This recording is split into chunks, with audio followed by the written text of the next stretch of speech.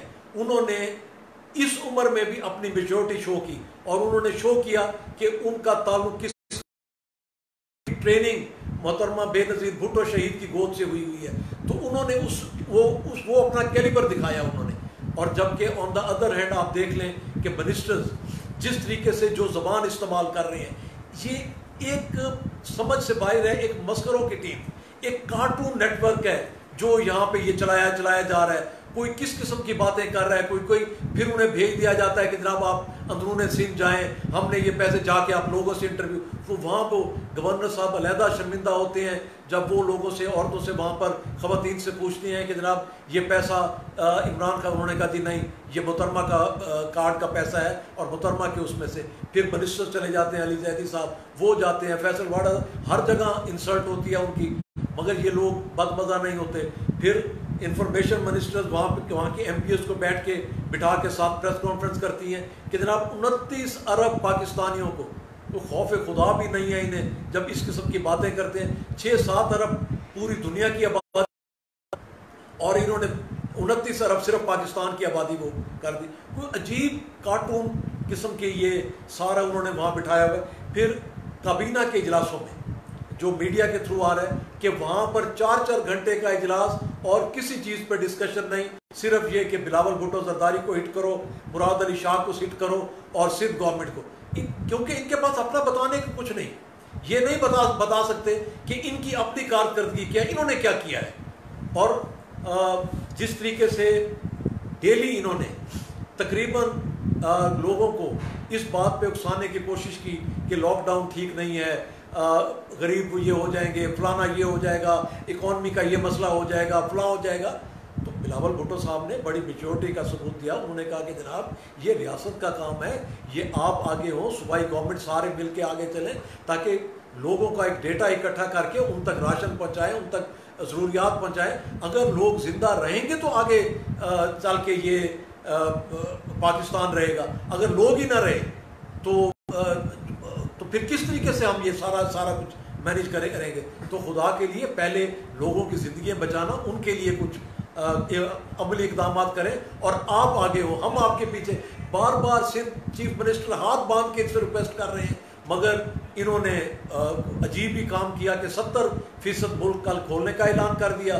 آج پوزیشن یہ تھی کہ ہمارے یہاں پنجاب میں ڈی جی خان میں، مظفر گڑھ میں، باقی جگہوں پہ وہ حجام بھی اور پلمبر بھی دوسرے لوگوں کو پولیس اٹھا کے لے گئی اور انہیں گرفتار کر کے انہوں نے وہ کر دیا. پرائم منسٹر صاحب رات اعلان کر رہے ہیں، ہمیں تو نہیں سمجھ آ رہی کہ یہ چلا کون رہا ہے، کر کون رہا ہے، اعلانات کون کر رہا ہے اور یہاں امپلیمنٹ کون کرا رہا ہے. تو میں کیونکہ کہنے کو بہت کچھ ہے مگر دل دکھتا ہے، افسوس ہوتا ہے جب انسان ان کے بارے میں، ان کی جو حرکتیں ہیں اس کے بارے میں وہ کرتا ہے، گفتگو کرتا ہے. ہم سیاست نہیں کرنا چاہتے، ہم کہتے ہیں خدا کے لیے پاکستانی عوام کا سوچو، لوگوں کا سوچو، ان کی زندگیوں کا سوچو. کوئی دوائی ایجاد نہیں ہوئی، کوئی ویکسین ایجاد نہیں ہوئی. واحد اور واحد حل ہے کہ صرف اور صرف آپ آئسولیشن میں جائیں اور اپنے آپ کو گھروں تک محدود کریں، اور جب تک کوئی ضروری کام نہ ہو، کوئی ایمرجنسی نہ ہو، اس وقت تک آپ واحد حل ہے.